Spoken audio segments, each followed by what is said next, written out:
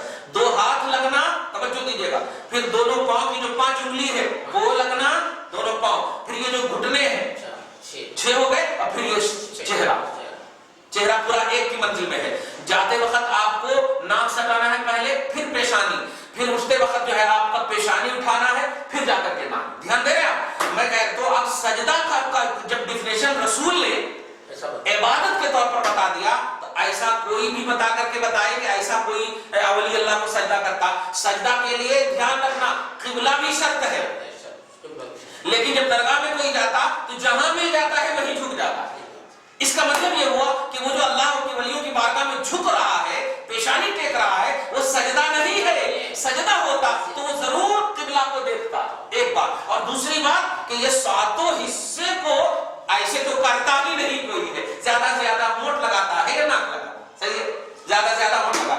خلاصہ یہ نکلا کہ جو لوگ اسلام کا ایکسپلینر بنے ہوئے ہیں اور درگاہ کے حوالے سے غلط میسج دے رہے ہیں وہ باخبر ہو جائیں. اور اہل سنت کو بھی ایک میسج ہے, نوجوانوں کو بھی ایک میسج ہے کہ تم ایسی بات ہی کیوں کرتے ہو جس سے ان کو موقع ملے.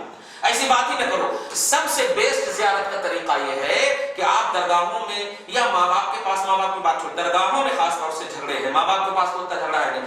درگاہوں میں جب جاؤ تو دنیا میں جس طرح آپ اللہ کے محبوب بندے اور ریسپیکٹڈ لوگوں سے دور رہتے ہو اتنے ہی دور آپ وہاں بھی رہو.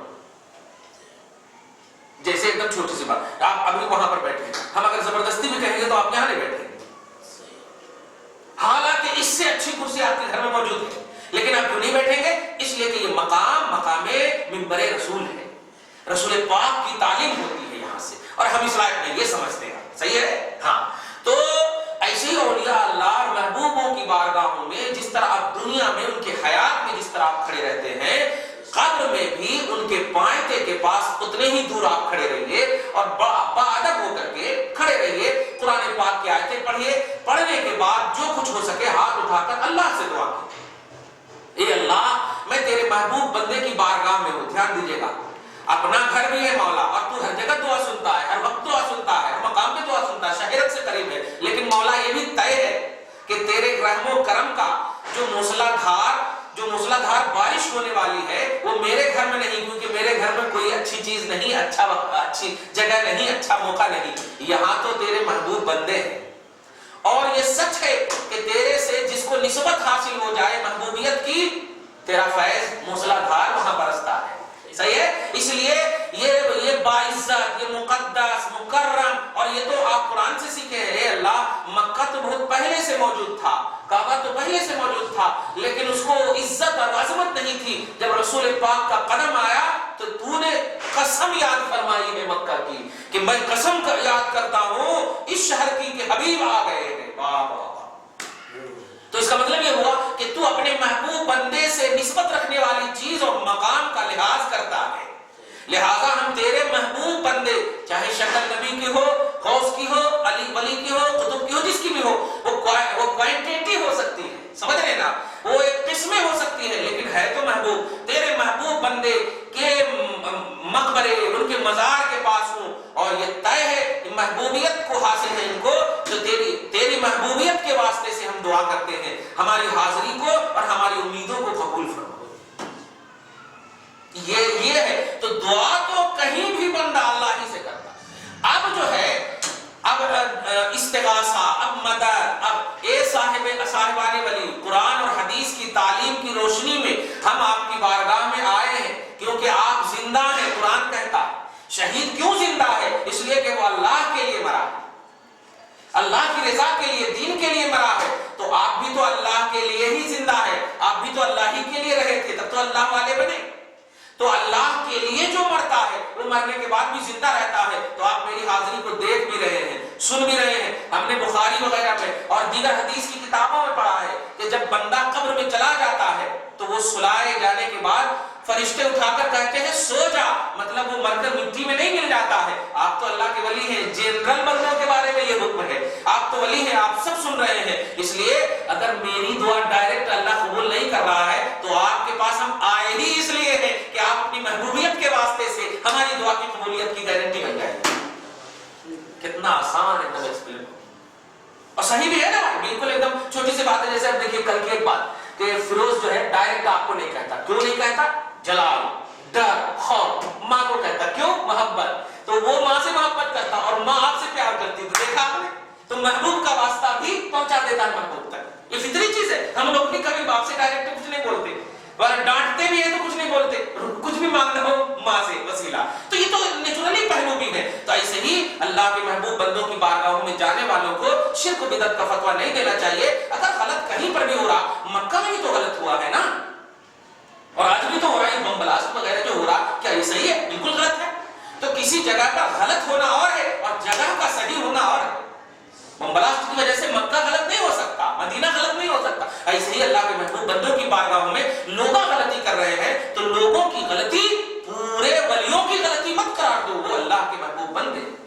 تو یہ آیت کریمہ کے ذریعے سے یہی پیغام ہم امت کو دینا چاہتے ہیں. اور آخری کل جو ہے انشاءاللہ حدیث پر تھوڑی سی ہم بات کریں گے. پھر فبأي حدیث بعدہ یؤمنون، اب اس حدیث کے بعد کس پر ایمان لاؤ گے، تو میں اس پر تھوڑی سی بات کروں گا. بس آج یہی کہنا چاہ رہے ہیں کہ امت محمدیہ کے صحیح العقیدہ نوجوان بھی باخبر ہو جائے. جو ہم نے زیارت کا طریقہ بتایا ہے وہ اس طرح کریں جا کر کے، اور جو دوسرے لوگوں کو صرف دیکھنے کی بنیاد پر، عوام کی بنیاد پر، جاہلوں کی بنیاد پر جو فتوے لگا رہے ہیں وہ بھی فتویٰ لگانا بند کر دیں. سچویشن بہت خراب ہو چکا ہے. اب تو کم سے کم محبت کی بنیاد پر اتحاد کا مظاہرہ کریں، کیونکہ یہ اولیاء اللہ ہے اور اولیاء اللہ کی قربانی ہی سے ہم تک دین پہنچا ہے. دعا ہے پروردگار عالم یہ صحیح سمجھ ہم سب کو توفیق کے طور پر نصیب فرمائے، اور ہم سب کو، ہم سب کے باپ ماں کو، ہم سب کے جتنے بھی اوپر گزر چکے ہیں سب کی بخشش فرمائے. جو زندہ ہیں سلامت رکھے، ایمان کے ساتھ، عقیدے کے ساتھ، جہاں کہیں بھی ہیں پروردگار عالم انہیں ایمانی، جسمانی، روحانی سب سلامتی نصیب فرما. اللہ ہر پریشانیوں کو، بلاؤں کو دور فرما دے مولا. یا اللہ گھر بار میں برکتیں عطا فرما. جو بھی جس بھی اعتبار سے قدم بڑھائے ہوئے مولا اس میں ثبات عطا فرما. اس میں ان میں اگر کوئی پریشانیاں اور اٹکلیں آنے والی ہیں حبیب پاک صاحب الاولاد اور دیگر تمام محبوبوں کے وسیلے سے دور فرما دے. ہم سب کو پروردگار عالم جسم و توانائی کے اعتبار سے طاقت عطا فرما. تیری بارگاہ میں سجدہ ریزی، قیام ریزی اور رکوع ریزی کی توفیق نصیب فرما. وصلی اللہ تعالی علی خیر